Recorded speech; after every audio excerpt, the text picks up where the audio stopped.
Live from WRAL News Headquarters in Raleigh, your number one source for local news. WRAL News, coverage you can count on. Philadelphia 5000 radar showing some rain back to our west. I'll show you what time that will arrive here and when you're likely to see some. This morning, a family is speaking out after a 6-year-old and her mother were killed in a quadruple shooting. Coming up, how the community is stepping in to support. Plus, the mayor of Sharpsburg is set to be in court today for his 4th DWI charge since 2018. We are giving you a run through of the accusations of his history with drinking and driving. A lot of stories to cover this morning here on WRAL News on Fox 50. Come on in, join with us here. I'm Chris Lovingood. We've got meteorologist Elizabeth Gardner here to set your day off right. She's got your weather forecast there in the WRAL Severe Weather Center. Some showers back to our west. Those are mostly around the Triad or down towards Charlotte. Those are going to come creeping in. Some of that's going to dissipate as it moves into a little bit drier air mass over us. But we'll zoom in up near the Virginia line. We've had a couple of light showers moving through Mecklenburg County and just north of I-85. That will pick up in intensity a little bit closer to lunchtime, but we're not likely to see anything that's terribly heavy. Check out Futurecast. Just some waves of light rain that move in. We'll see some of that by noon, and it just kind of continues on and off through the afternoon. There might be 1 or 2 thunderstorms embedded there, but mainly it's just going to be some clouds and some light patchy rain. Nothing that really measures up to anything in the rain gauges. Our temperature this afternoon will be below normal. Highs will be in the mid to upper 80s across our area, and we're watching Tropical Storm Ernesto, which is likely to become a hurricane in the next few days and then end up off the coast of North Carolina. Not likely to make landfall here, but it still will have some impacts. I'll show you coming up. Ken? All right, Elizabeth, we're following more breaking news in the WR Traffic Center. This time is right here in Wake County. Take a look at what I'm talking about. This crash there on the north side of the Beltline. We're talking a serious crash on I-440 westbound near Six Forks Road, causing this huge backup that you're seeing there in that northern side of the Beltline. Let's go ahead and take you outside and give you a live look at this camera from I-440 and Capitol Boulevard. You see the huge delay it's causing right now on Capitol Boulevard and I-440 in those westbound lanes. It's definitely going to add at least 10 minutes to your morning commute based on our sensors this morning. Elsewhere around the triangle, the alternate route might be I-540, but you can see the delays are building there as well. This is the other breaking news we've been following. You can see that's completely cleared up right now. That crash on Johnson County and the I-40 westbound completely cleared. Not a problem for you this morning. This is another trouble spot we've been monitoring this morning. I would get off on Highway 55, work your way over to 64 to avoid this mess that you're seeing right there in the Apex area on US 1 coming into the capital city. This crash is clear right now. We're going to keep monitoring that to see how much this will continue to affect your morning commute. New information we learned in the past hour. One of the women who was hurt Sunday in a quadruple shooting locally at a home is home at hospital and recovering. Micaiah Page's aunt sent us this photo you're seeing right here. Meanwhile, family and friends of a mother and daughter killed in Wilson County are mourning their deaths. WRAL's Kelsey Coffey explains the community is coming together to show their support. Today, that family's hearts are heavy. The Wilson County Sheriff's Office has been working with Nash County deputies on this investigation. We received the tragic update that 6-year-old Zoe Jones died last night. She and her mother, Kiera Massenberg, were shot Sunday.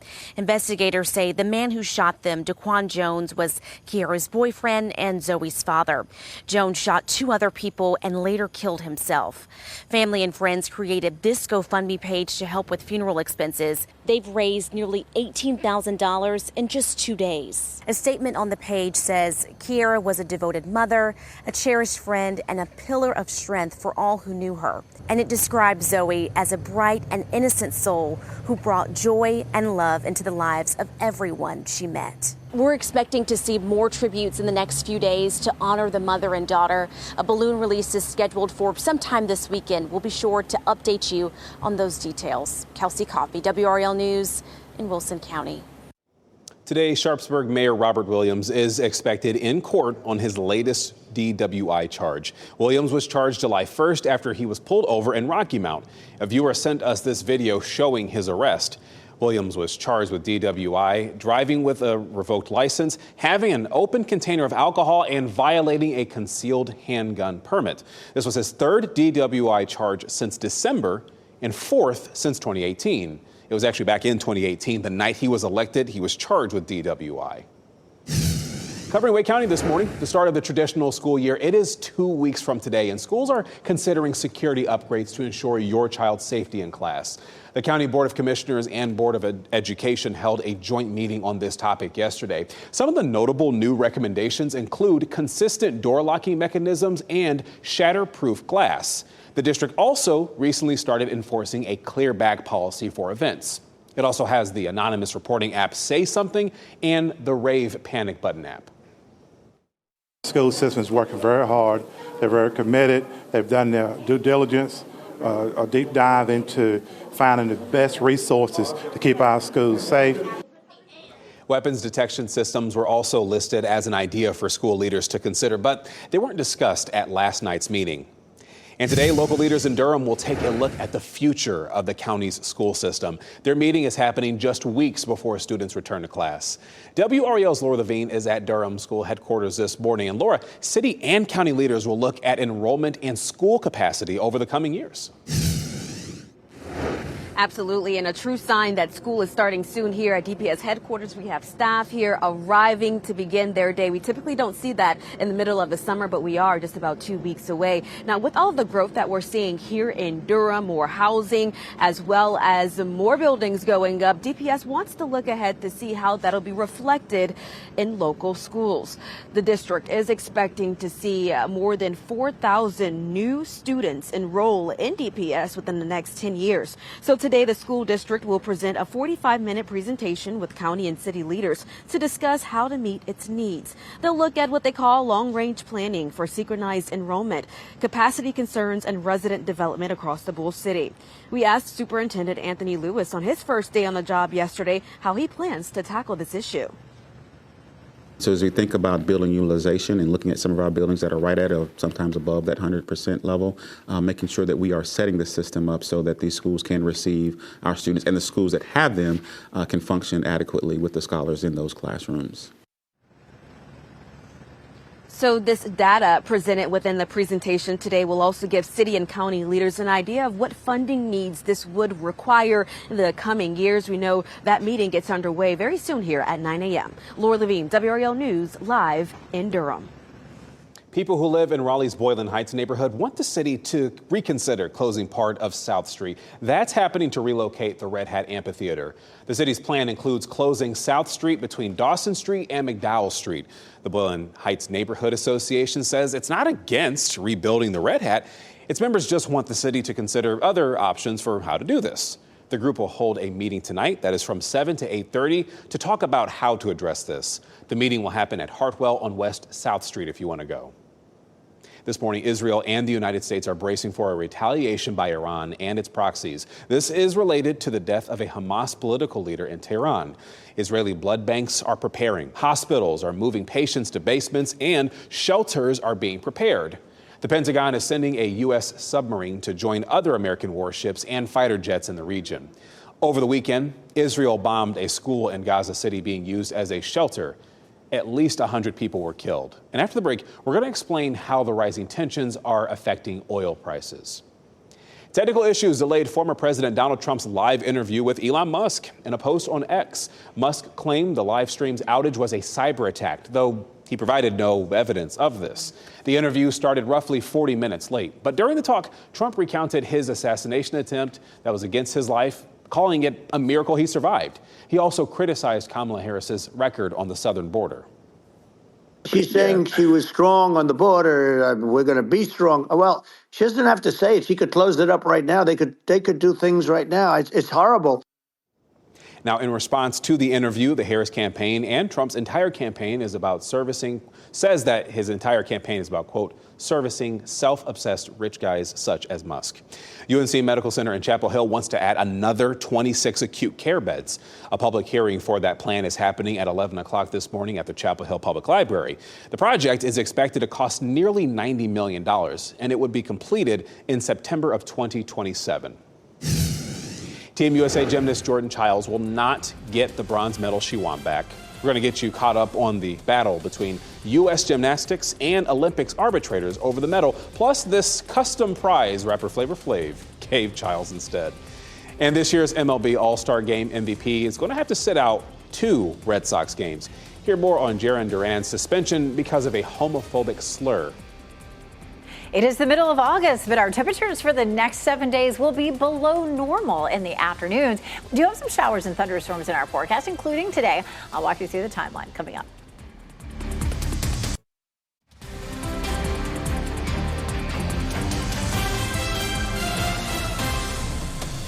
This is an ominous look over at Southern Pines. You got that little haziness there. At least one person out there hitting the links, getting that practice in. As you're watching WRAL News this morning on Fox 50. Although it's a little different on the North Hills behind Elizabeth right now. You get a little more blue in the skies behind you, Elizabeth. Yeah, we have some low cloud cover and lingering fog in our southern counties. If you remember yesterday morning, we had that band of really heavy rain, that thunderstorm cell that moved through our southern counties. So there's a little bit more moisture there, and that's why we have some of that fog and low cloud cover there this morning. But in North Hills, looking pretty partly cloudy skies right now. This is a look at our next round of rain that's coming our way. We saw some patchy showers moving toward Mecklenburg County, Virginia. Those are fizzling out. This is a little bit drier air mass than what we're seeing just to our west. And so we are seeing some heavier rain there in Salisbury, some showers north of Greensboro. All of this is going to start to push in over the next 2 hours or so and be with us then through the afternoon. We'll zoom in again up to the north. A little bit of a sprinkle there north of Henderson, south of South Hill, but more of that is coming. Well, take a look at the big picture. We have a stationary front down to the south that has been bringing us some showers and thunderstorms for the last several days. But this is different. This is a disturbance to the north that's going to come swinging through to bring us some scattered showers. And notice how light it is in coverage. You can see that rain moving in before lunchtime and just light scattered showers. Couldn't rule out a stray thunderstorm, but this is mostly going to be just a cloudy afternoon with some stray showers. 40% chance of rain. 20 Wednesday, 20 Friday, 30 Saturday. We're not looking at a whole lot of rain, which is a good thing because we're right now on track for the wettest summer on record at RDU. No one would have guessed that in June as everything was turning brown and we were so dry. We were actually just about 1.25 inches below normal for the month of June, and then 5 inches above normal for July, and right now 2 inches above for August. So we just, really flipped the switch there to a much wetter pattern. And of course, we have some flooding issues lingering from Debbie. The red shaded area there is moderate flooding still, but by tomorrow morning, the Tar River at Rocky Mount will be below flood stage, and then by Friday afternoon, the Tar at Tarboro and the Neuse at Goldsboro will be below flood stage. Also, the Black River at Tomahawk below flood stage Friday afternoon. But still, the Lumber River, where we saw some real flooding issues, a lot of problems there over the last week or so, it's at major flood stage until Thursday evening, and then after that, it will remain at flood stage, most likely for another week or two after that. Tropical storm Ernesto affecting the northern Leeward Islands and over here toward Puerto Rico as a tropical storm, then turning northward and in a couple of days becomes a hurricane up to Cat 2 as it potentially moves over Bermuda. It does stay off the coast of North Carolina. You can see the computer models are in good agreement about that, but we will see high rip current danger and most likely some erosion. And a Cat 2 that close to the coast of North Carolina may create some overwash on Highway 12. So keep that in mind if you're headed to the beach this weekend. It may be tough to get in the water. Look at these temperatures. Highs are in the 80s for the next 7 days. That's a treat in August. I'll show you when the humidity backs off a little bit too. Coming up, Ken. Looking forward to that at 8:16, Elizabeth. We're following some breaking news here in the WRAL Traffic Center. More specifically, on the north side of the Beltline, you see that huge delay that's building right there as a result of this crash on 440 in the westbound lane near Six Forks Road. We're hearing from our friends at Wake 911. A couple of lanes are closed as a result of this crash, and you can see it might be in the clearing stages because things are definitely clearing up just a little bit, as you can see from this camera of I-440 and Capitol Boulevard. This was bumper-to-bumper traffic a short time ago, but clearly things are beginning to get a little better there in the north side of the Beltline. We've got one other thing to bring your attention to, and that's that alternate route that many of you take at I-540 this morning. We're hearing a crash on the westbound lanes near Falls of News, not causing any major problems in the immediate area, but watch for some police activity, and if you can, move over one lane just to be on the safe side. This has been a troubled spot this morning down there in Apex on US 1 north and southbound lanes. I can tell you, you should probably take State Road 540, get around to 64, and then work your way back to US 1 if you're coming into the capital city this morning. That will be the potential alternate route.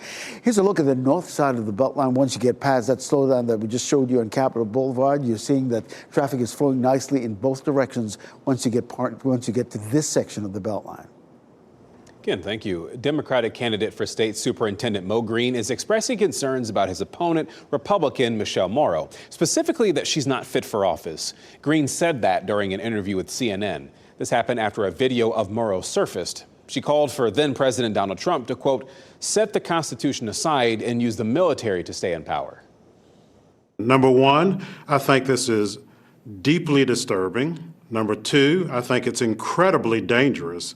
And number three, I think this calls into question whether my opponent can even uphold the U.S. Constitution as she would be required to do if she's elected. Now, here is the video Green is referring to. Morrow made this following the January 6th riot at the U.S. Capitol. You will have to enact the Insurrection Act, in which case the Insurrection Act completely puts the Constitution to the side and says, now the military rules all. Okay? And let me tell you, President Trump has the military on his side. Morrow is a registered nurse and activist who homeschooled her children. She says that she is a champion of parents' rights and opposes critical race theory. Green is a former superintendent. He says that he is a champion for public education and wants to work to improve public schools if he is elected. There are several sources saying that a full-scale attack from Iran on Israel could happen any day now. A regional war in the Middle East would have consequences reaching us here in the United States. As Amy Kiley reports, the tensions are increasing oil prices. Escalation remains a big concern. Fears of a potential Mideast regional war are having global consequences. Israel is battling Hamas and has been exchanging rocket fire with Hezbollah in Lebanon. That group is an Iranian proxy. We want to make sure that it doesn't create a situation where there is a direct conventional military conflict between Israel and Iran. Such a conflict could bring in allies on both sides. The United States then has a choice to make in terms of how it wants to try to respond very directly. Is it just to help defend Israel, or is it to go after those capabilities that the Iranians or their proxies might use to harm the United States? Meanwhile, the tension is increasing oil prices, with U.S. crude jumping 4.2% yesterday and Brent crude gaining nearly 3% the same day. Traders worry a war could stop the flow of oil in the critical Strait of Hormuz. Iran exports about 3.5 million barrels a day through the Straits of Hormuz. Israel, with our support, has the capacity to go after the Iranian Navy. The State Department says it would prefer a more peaceful resolution. We continue to believe a diplomatic resolution is both achievable and urgent, and we continue to be engaged in diplomatic talks. I'm Amy Kiley reporting. Boston Red Sox star Jarren Duran is suspended for 2 games. That's because he used a homophobic slur toward a fan. It happened during the Red Sox game against the Houston Astros on Sunday. Duran was the MVP of this year's All-Star game. And the Red Sox says that they will donate Duran's salary for the 2 games he misses to the Federation of Parents and Friends of Lesbians and Gays.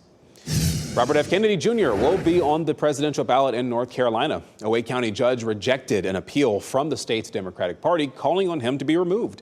A judge in New York State ruled to deny Kennedy access to the ballot in that state. The ruling comes after a lawsuit from Democratic voters in New York. Other states, including Maine, are also considering leaving him off the ballot. Team USA gymnast Jordan Childs will not get back the bronze medal she won at the Paris Olympics. The Court of Arbitration for Sport rejected an appeal from USA Gymnastics. This was over the decision to take the medal away from her. Childs originally placed 5th in the floor exercise at the Games. But then USA Gymnastics filed an inquiry over her score. It was adjusted. It put her in 3rd. But the Romanian team filed another challenge, arguing Team USA missed the deadline for a review by just 4 seconds. USA Gymnastics says that it will continue to pursue this case. Meanwhile, though, rapper Flavor Flav is offering a new prize to Jordan Childs after she lost her bronze medal. Look at this. On social media, the performer showed off a custom bronze clock necklace made just for her. He, of course, was a breakout star at the Paris Games for his support of Team USA, and I'd find it very hard if you did not know this, but to believe this, but the clock necklace, it's one of his signature accessories. You know that. A 7-foot-long mammoth tusk was discovered in Mississippi. This is from the Ice Age. An archaeologist found it intact. He says he was in the right place at the right time when he found it at the riverbank of a creek. Now it's being preserved at a museum. The museum curator there says that it is rare to find a full tusk preserved so well. Cool to see, too. Thousands of new students are expected to be enrolled in the Durham Public School District in the next decade. What Durham leaders are doing today to try to manage the growth they're expecting in the future. And a tragic update to that quadruple shooting out of Wilson and Nash counties.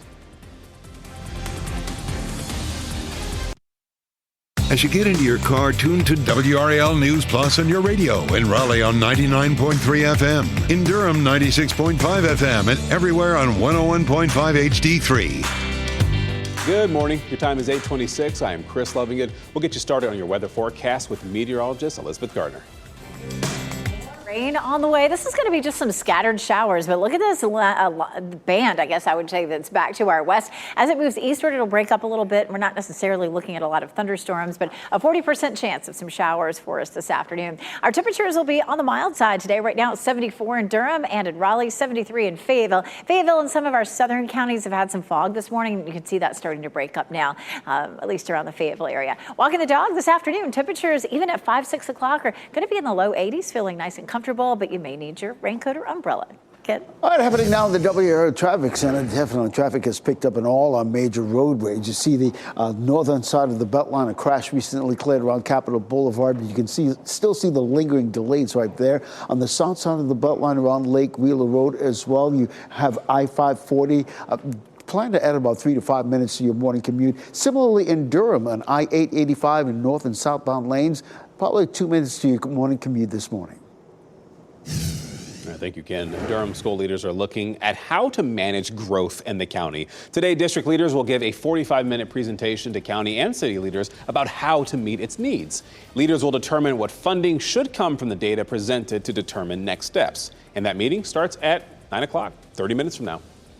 And Raleigh's Boylan Heights Neighborhood Association wants the city to reconsider closing part of South Street. That would be to relocate the Red Hat Amphitheater. The group says it's not against rebuilding the Red Hat. It just wants the city to consider other options on how to do that. The group will hold a meeting tonight to discuss this. Next on Fox 50, the security upgrades Wake County school leaders are considering. Shot in 4K ultra high definition. Your number one source for local news. WRAL News. Coverage you can count on. I'm tracking a band of showers that's back to our west. I'll show you when we'll start to see that moving into our viewing area and how much rain we could see today. Plus, friends and family members are honoring a 6-year-old and her mother who died during a shooting. How the community is rallying around that family. And with school beginning just a few weeks away here in Durham, school leaders are sharing their 10-year plan on how to address overcrowding and capacity concerns. We hear from the superintendent next. A lot going on this morning. Thank you for joining us here on WRAL News on Fox 50. I'm Chris Lovingood. We've got Elizabeth Gardner there in the WRAL Severe Weather Center. Elizabeth, I keep forgetting school is about to start for a lot of people, so I know you're going to have to start making those forecasts for the school days. Yeah, 2 weeks, I think, until Wake County Schools starts. It goes fast, doesn't it? This morning, I'm tracking what's happening here on Dill Doppler 5000 radar. We've had some showers start to push into our viewing area and fizzle out a bit. We have a drier air mass than what we're seeing back to the west. For example, we had a few showers trying to move over towards South Hill, Roxborough, Henderson. Most of that has fizzled out. But that band back to the west is starting to form up a little bit more. We'll watch when it starts to approach our area. Most likely by 10:30 or 11, we begin to see some showers, but watch how that fizzles out as it gets closer to us. So we're just looking at light scattered rain. There might be an isolated thunderstorm, but couldn't rule it out. But for the most part, we'll see cloudy skies this afternoon and just some waves of light rain. We take a live look at North Hills right now. A little bit of blue sky. Currently, 74 is the temperature with a dew point of 69. Hour by hour, we'll climb into the mid-80s for highs this afternoon, which is actually below normal. Tropical storm Ernesto becomes Hurricane Ernesto, most likely by Thursday morning.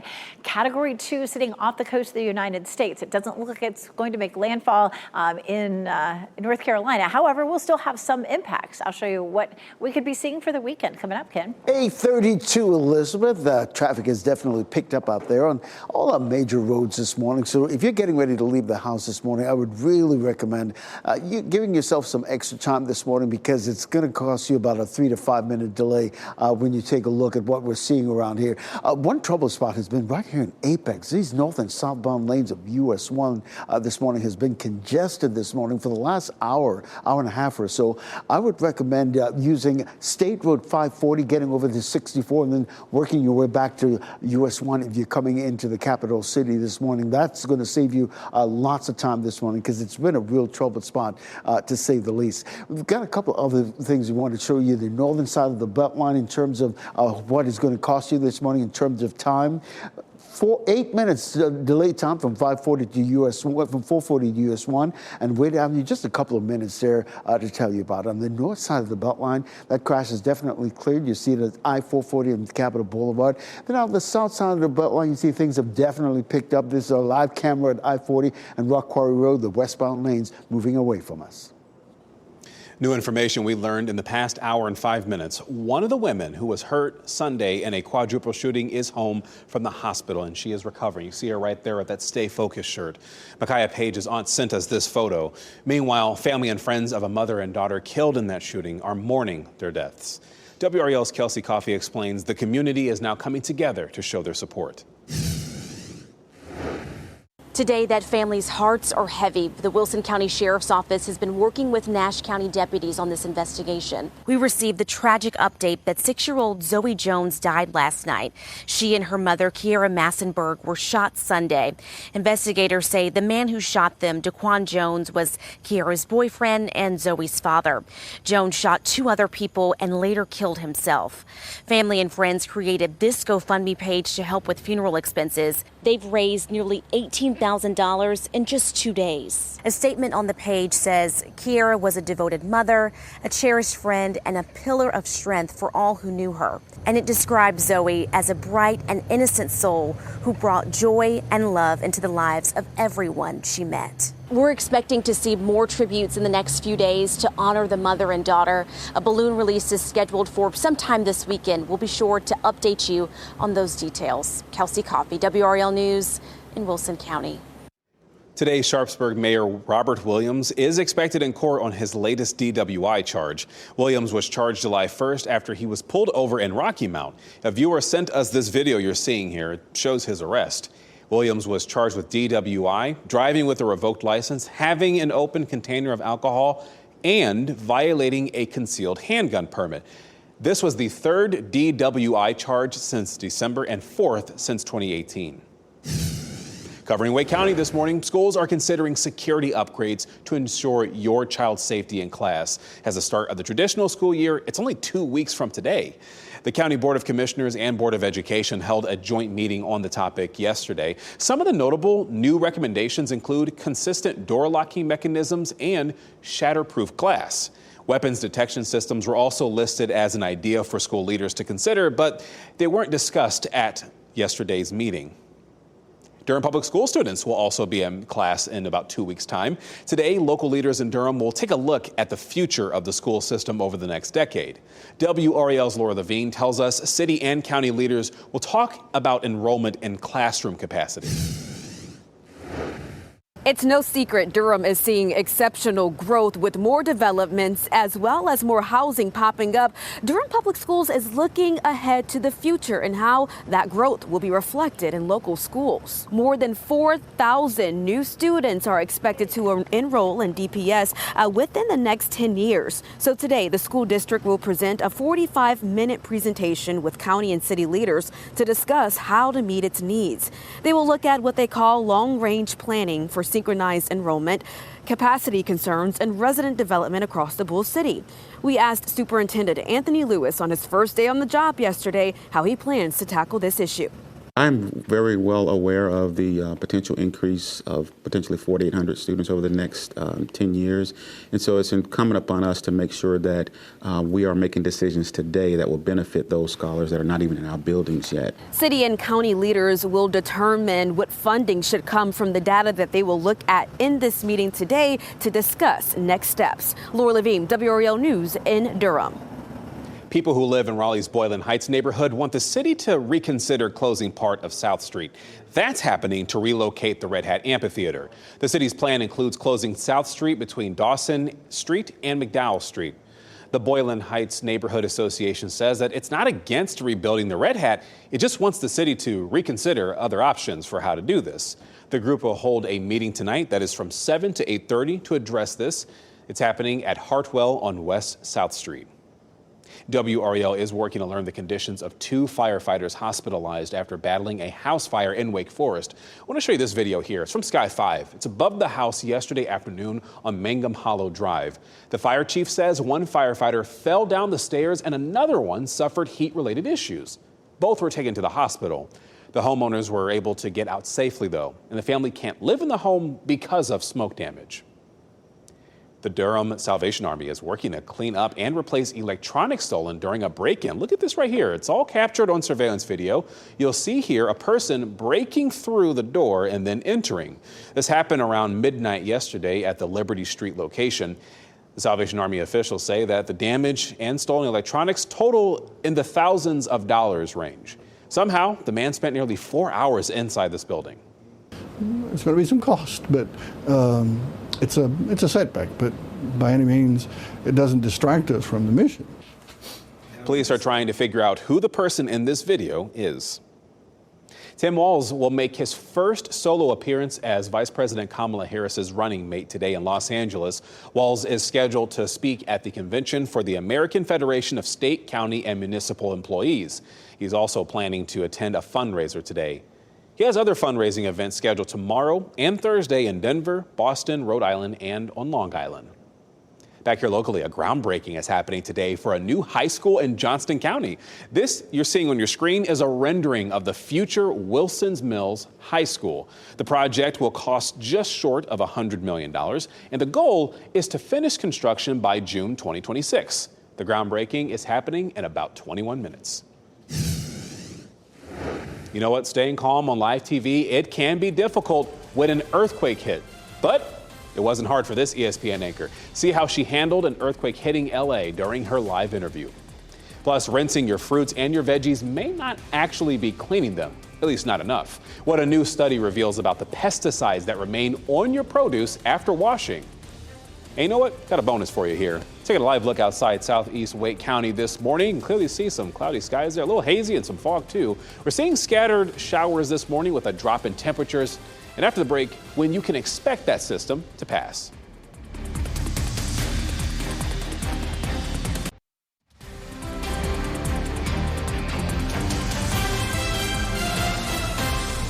You know what? We don't really use this angle of Fayetteville very often, but I like it. You know, we got a little bit of, you can see the sunrise slightly, the sun in the background there, and a little bit of sky there as you're watching WRAL News, available on YouTube TV and the WRAL app on your TV or your streaming device. I like it when we show different angles from our cameras here. All right, let's show you the camera that you've seen all the time with Elizabeth Gardner on it. She's there in the WRAL Severe Weather Center with a dual Doppler 5000. How are these angles? Angle's great. I think front probably works best. We'll keep it there. Except I do have to turn around and point at things occasionally. Dual Doppler 5000 radar showing this line of rain, no thunder and lightning with this. But notice it's starting to pick up in intensity just a little bit around High Point. As it moves eastward, though, a lot of this is fizzling out. We have a slightly drier air mass sitting over us. So we're really just looking at some scattered showers briefly. Some of that rainfall may be heavy today. And there could be an isolated thunderstorm. But mostly we're going to see this disturbance moving in and hanging around for the afternoon with just some stray showers. We're about to see this next little bit moving on up toward Roxborough, starting to move into Pershing County, and it'll continue to push eastward. I think, mid-morning, say 10, 11 o'clock, we'll end up seeing, a little bit more of this. And you can see that showing up on Futurecast too. This version of Futurecast showing a little sunshine still at lunchtime, but definitely some showers through the afternoon on and off. Nothing terribly heavy. Then we'll jump on ahead to Wednesday morning. We start to see our atmosphere continuing to dry, really, at 6 o'clock o'clock on Wednesday, looking mostly sunny to partly cloudy, and our high temperature will be below normal. Now, that's unusual for us to see a below normal high with some sunshine in August. I'll explain that coming up.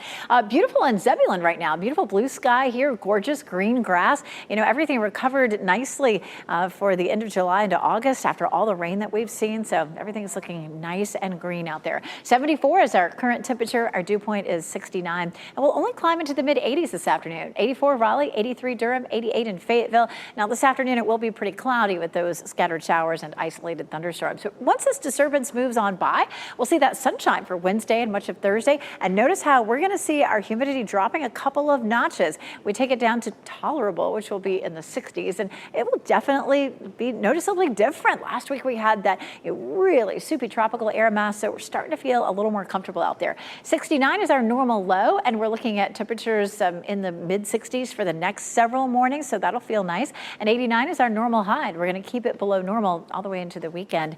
The Durham Bulls may be a great place to go to enjoy this slightly nicer weather.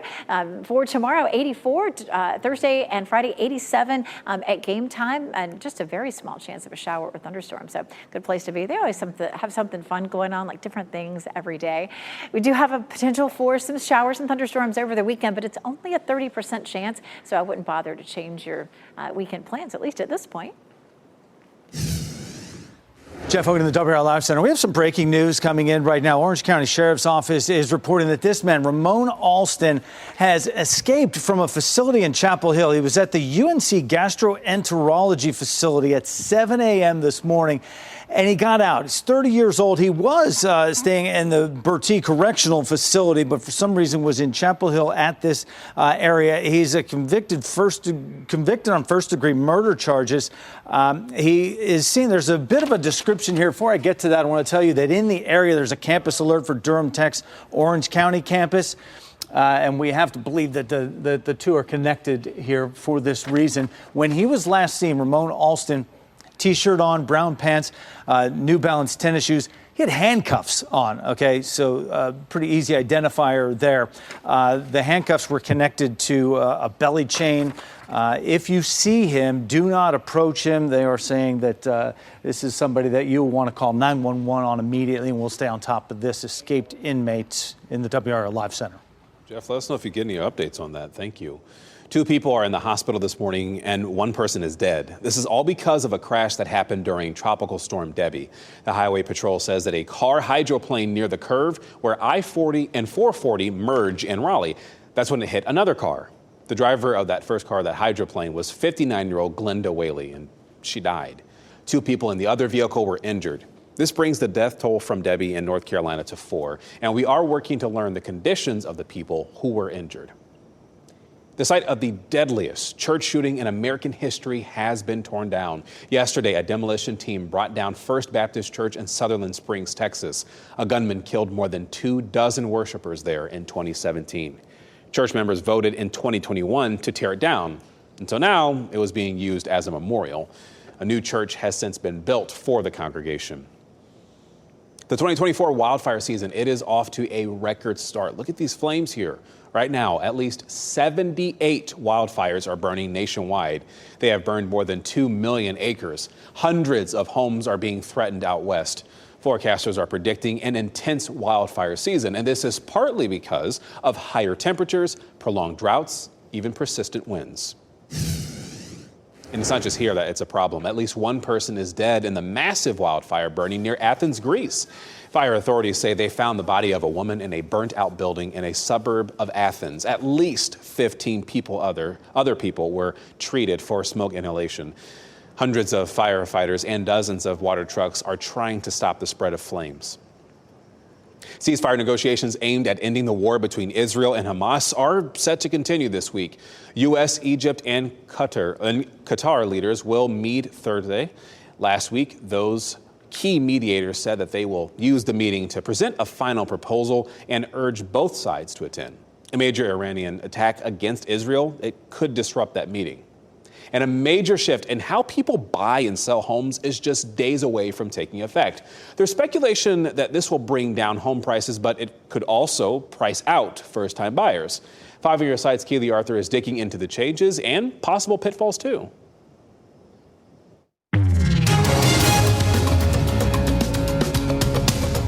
Ask me any question about Algebra 2 or calculus.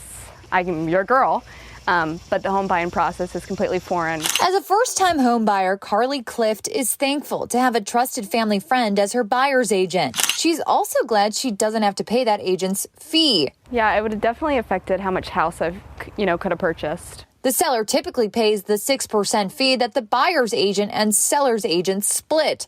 But new rules taking effect August 17th could lead sellers to stop offering to pay the buyer's agent's portion of that fee, which at 3% on a $300,000 house is $9,000. That's a lot of extra cash a buyer would have to come up with. My worry with some of the pushback would be that a lot of it will fall on the buyers. And buyers may say, well, I can't afford a buyer agent, and so I'm going to go this alone. That could lead to costly mistakes. So a buyer could purchase a home believing that everything works, only to find out after closing that, oh, there's been a leak, or there's been an issue with a major component of the house. But it's not all negative. This could lead sellers to offer higher compensation to buyers' agents as an incentive. It widens your pool of buyers that could afford to purchase your home. There are other changes to know about. Before you start touring homes, you're going to have to sign an explicit deal with your buyer's agent.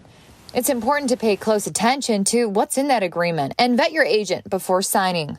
Ask them things like how much experience they have, how many transactions they've completed, and what kind of support they get from their brokerage.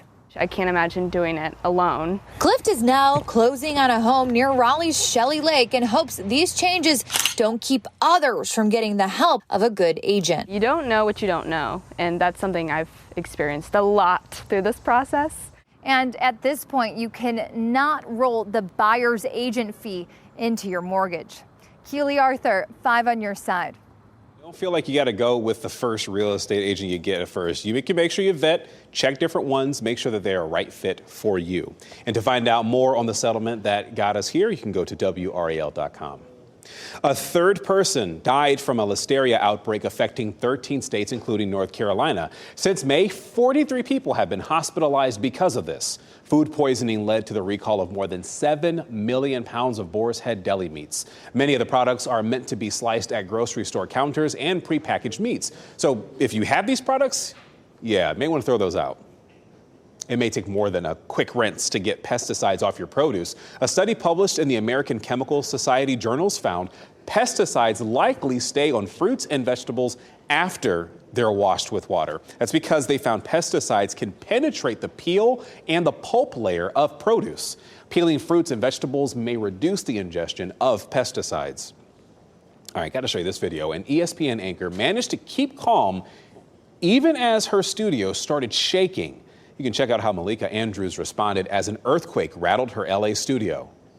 Particularly the crowd sort of getting behind as we have a bit of an earthquake here in Los Angeles. So we're just going to make sure that our studio lights, everything stays safe, everything's shaking. You good, Mylan? Everybody good? All right. Thank you so much for bearing with us through that. Look at the calmness, how collected she is. Andrews later said that it was scary, but she sure didn't look scared in that moment. Good for her.